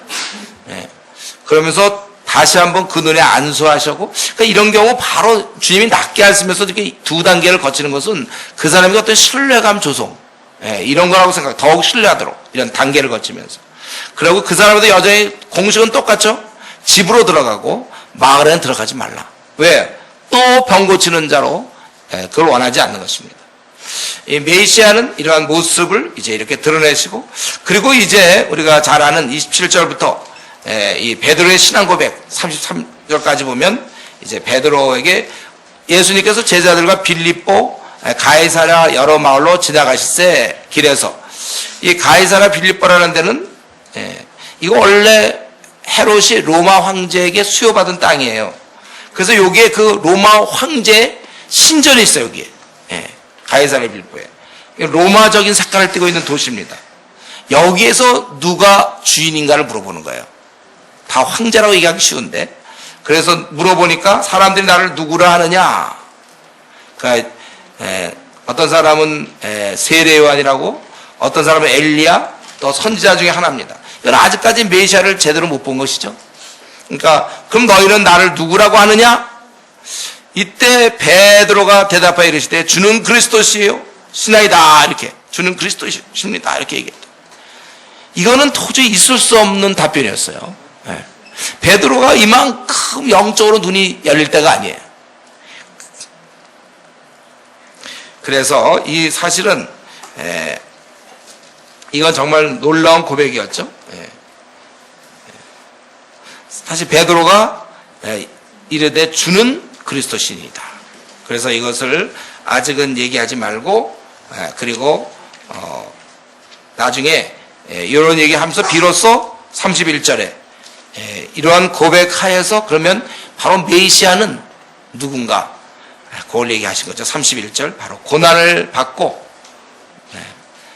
십자가에서 죽으셔야 되고 그리고 사흘 만에 살아나야 될 것이다. 이들이 메시아에 대한 얘기했을 때 메시아는 그냥 병 고쳐주고 눈 뜨게 하고 그게 아니라 바로 이렇게 죽으러 오신 분이 바로 메시아다. 그럴 때 베드로가 이것은 안 됩니다. 이렇게 얘기했을 때 예수님께서 꾸신 것입니다. 그러니까 그동안 이들은 메시아면 아마 이건 베드로뿐만 아니라 많은 사람들이 뭔가 이렇게 소망, 또 자기들이 어쩌면 지금 이러한 국가적으로 이들은 로마의 식민지로 있었으니까 혹시 해방시켜줄 지도자일 수도 있겠고 자기들이 피폐한 이런 상황에서 어떤 새로운 어떤 파라다이스를 공급해줄 뭐 이런 걸로 생각했는지 모르겠어요. 이것이 아니고 예수님이 이걸 교정하시고 십자가와 부활, 우리의 처절한 운명을 대신 당하시기 위해서 십자가가 필요한 거예요. 또 우리를 살리시기 위해서 그분께서 부활하신 것입니다. 바로 이게 진짜 우리 주님이 이 땅에 오신 이유라는 것이죠. 예수님이 죽어주셔야, 그리고 그분이 부활하시고 사망을 정복해줘야 우리에게, 그분과 편승한 우리에게는 구원이 있는 것입니다. 그래서 우리가 이것을 잘 알아야 돼요. 그리고 이렇게 제대로 알았을 때 34절부터 38절까지 잘 알고 잘 행동해야 되는 것입니다. 이런 메시아, 나를 위해서 십자가에 와서 이 땅에 오셔서 대신 십자가에 죽으시고 부활하신, 그러니까 그 당시에 아무도 이런 생각 한 사람은 분명히 없습니다. 31절에 오늘날도 안 믿는 사람들 중에 십자가 그러면 또 크리스마스 하면 메리 크리스마스 하고 좋다고 그러잖아요. 메리 크리스마스. 왜 좋은 거예요? 그분이 우리 대신 죽으러 왔기 때문에 좋은 거죠. 그래서 우리도 원래 우리가 죽어야 되지만 우리는 용서함 받고 천국 백성이 된다는 것. 형편없는 죄인이고 아까도 악하고 음란하고 고집세고 그러한 자지만 주님께서 우리 대신 죽어주심으로 우리 같은 것이 구원받을 수 있다. 이 기독교의 핵심 메시지. 착한 자가 구원받는 것이 아니고 죄인이 용서받아 구원받는다. 이 놀라운 메시지. 이 메시아는 그래서 그 일을 이루기 위해서 이 땅에 오신 거고, 그래서 이 메시아라는 고백이 나오자마자 이제 본격적으로 자신이 죽음을 당해야 되고 사흘 만에 살아야 됩니다. 살아난다. 이렇게 가르치니까 왜 죽어야 됩니까? 그랬을 때 네가 그것은 인간적인 생각이다. 이렇게 야단치시는 것입니다. 이런 바로 메시아, 이런 주님, 이제 우리가 그분의 제자로서 우리는 잘 행동해야 됩니다. 잘 깨닫는 것만큼 중요한 것도 잘 행동해야 되는데, 과연 우리가 지금까지 교회를 다녔고 신앙이라고 그러는데 우리는 그러면 앞으로 어떻게 살아야 되겠는가? 많은 얘기를 기쁘게 살아야 된다, 기도하며 살아야 된다, 남을 도우며 살아야 된다, 전도하며 살아야 된다, 선교도 하며 살아야 된다, 구제하며 살아야 된다, 화내지 말아야 된다, 친절해야 된다, 많은 얘기 있는데 그거 종합하여 우리가 내가 그리스도에 확실합니까? 그렇다면 나는 이제 어떻게 이 메시아를 따를 수 있겠는가? 이것 메시아에 대한 우리의 태도는 무엇인가? 34절부터 38절까지 무리와 제자들을 불러 이르시되 누구든지 나를 따라오려거든 자기를 부인하고 자기 십자가를 지고 나를 따를 것이니라. 누구든지 자기 목숨을 구원하고자 하면 잃을 것이요 누구든지 나와 복음을 위하여 자기 목숨을 잃으면 구원하리라. 사람이 만일 온 천하를 얻고도 자기 목숨을 잃으면 무엇이 유익하리요? 사람이 무엇을 주고 자기 목숨과 바꾸겠느냐? 누구든지 이 음란하고 죄 많은 세대에서 나와 내 말을 부끄러워하면 인자도 아버지의 영광으로 거룩한 천사들과 함께 올 때 그 사람을 부끄러워하리라. 이 메시아에 대한 태도는 자기를 부인하라. 34절에 자기를 부인하고 자기 십자가를 지고 나를 따를 것이다. 이렇게 되어 있어요. 그래서 누구든지 자기를 부인하고 따라야 되는데, 자기 목숨에 연연하는 사람, 자기 어떤 삶, 여기서는 그 목숨이라는 건 대표적인 것이잖아요. 자기 목숨을 구원하고자 하면 잃을 것이요 자기의 것을 희생하는 자들은 자기 목숨을 잃으면 구원하리라. 우리가 이런 면에서 목숨까지도 내놓고 주님을 따라야 되는데, 그럼 우리가 이 자기 목숨에 연연하면, 자기 어떤 삶이라든가 이런 거 연연하게 될 때 그것을 잃게 된다는 거예요. 모든 것 얻어도 자기 생명을 잃으면 다 소용없잖아요. 36절에 사람이 만일 온 천하를 얻고도 자기 목숨을 잃으면 무엇이 유익하겠느냐? 그렇죠. 온 천하를 얻고 자기가 죽으면 무슨 소용이 있어요? 여러분 지금 누가 있잖아요. 돈 말이야, 내가 돈 줄게, 돈 한. 여러분 얼마를 원해? 100억 원해? 대신 조건을 100억 받고 죽은 거다 너. 100억 받고 누가 죽겠습니까? 1000억을 받고도 무슨, 죽으면 끝인데. 내가 조를 줄 테니까 너 이거 죽을래? 그러면 조 받고 죽습니까? 아무리 어떤 것이라도 자기 생명이 제일 중요한 거예요. 근데 이 온 천을 얻고도 자기의 목숨을 잃으면 무엇이 유익하리요? 사람이 무엇을 주고 자기 목숨을 바꾸겠는가? 그만큼 우리가 우리의 진정한 목숨, 내 삶의 의미는 주를 따를 때, 자기 것을 포기할 때, 그래서 자기의 목숨을 구원하자는 것을 잊는다. 자기가 그런 걸 붙잡을 때 잃는 거예요. 우리는 자기를 부인해야 된다는 거예요. 자기를 부인.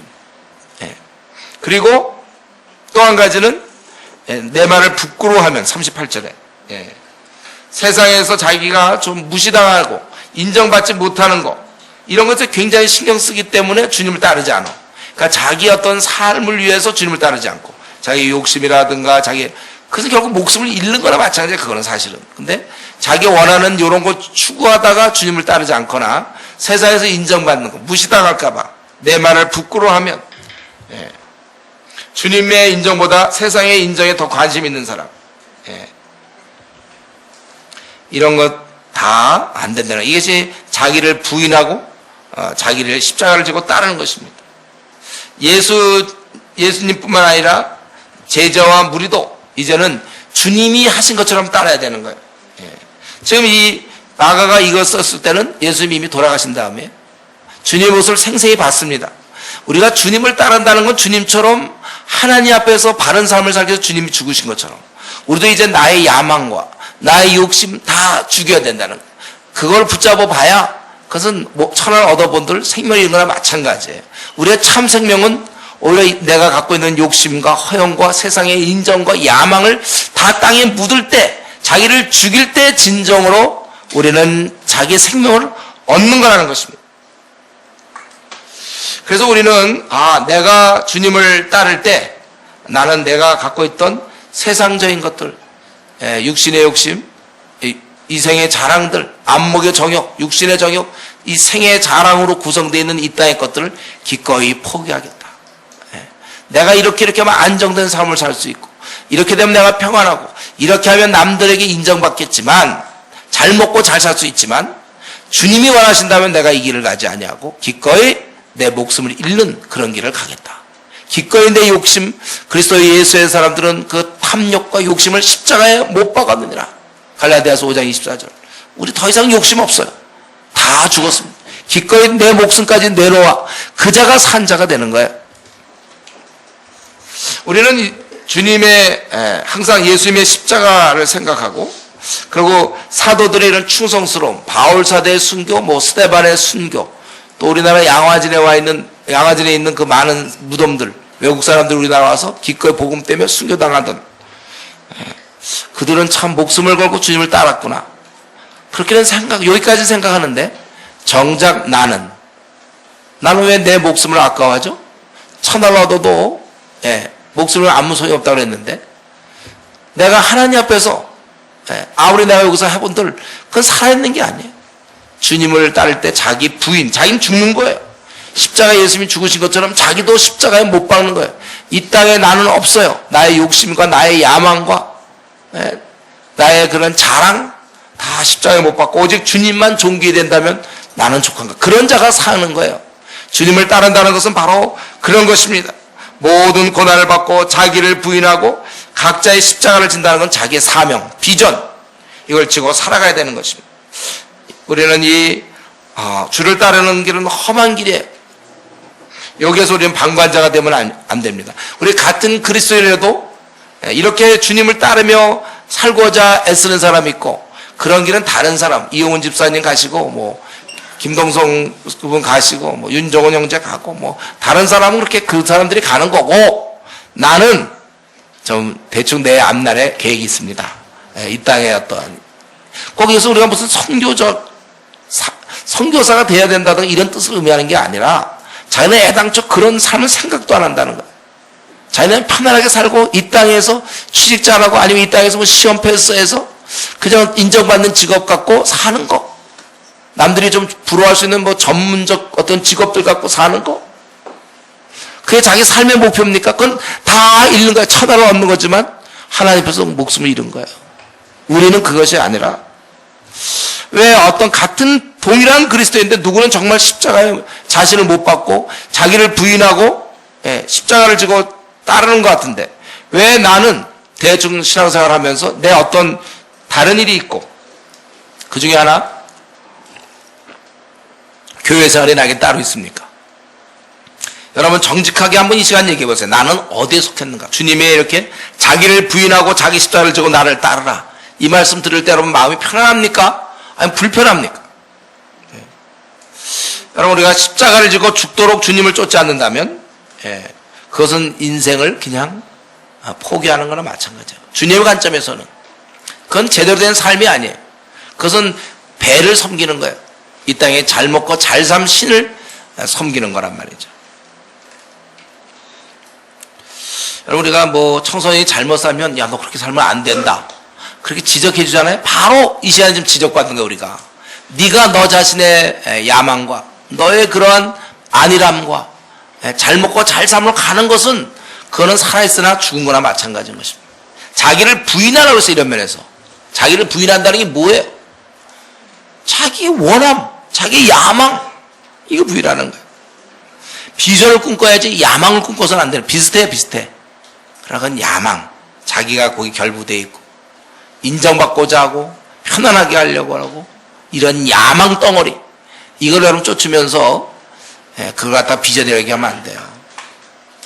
우리 이전에 아는 그 유명한 분 한 분 있죠? 그분 제가 이전에 설교할 때 가끔 얘기했을 거예요. 이분이 신학가라 목사가 되고 또 이렇게 하면서 자기가 뭐였냐면 한국에서 가장 큰 교회를 목회하겠다, 막 이렇게 열심히 하다가 어느 날 깨달은 거잖아요. 왜 네가 열심히 해야 되냐? 네가 왜 제일 큰 교회를 이렇게 네가 담임 목사가 돼야 되느냐? 이런 질문이 떠오르면서 그 다음에 또 주님의 이름을 빌어서 자기의 야망을 성취하려는 걸 깨닫고 회개하고 그런 이제 선교사로 험한 길을 가게 됐는데, 어쩌면 우리는 정말 우리의 동기를 분석해야 될 거예요. 오늘 이 밤에 여러분들, 나는 지금 무엇을 도대체 꿈꾸는 거야? 이거 야망 아니에요? 주님이 자기를 부인한다는 말이 무엇입니까? 그건 다른 사람들은 부인해야 되나? 나는 아니고? 지금 분명히 마가는 이 글을 쓸 때 예수님은 이미 처형당했어요. 주님의 길이 목숨까지 버린다는 것을 그걸 아는 것입니다. 자기에 대해 부인하고 십자가를 지셨다는 것입니다. 우리가 예수를 나의 주인으로 고백했다면 실제 행동도 주라고 고백했을 때 그 다음에 우리 주님께서 무리와 제자들을 불러 이르시되 누구든지 나를 따라오려면 자기를 부인하고 생애에 돌이킬 수 없는 우리는 다리를 이미 건넜습니다. 주를 위해 살기로. 주님과 우리는 결혼한 사람들이에요.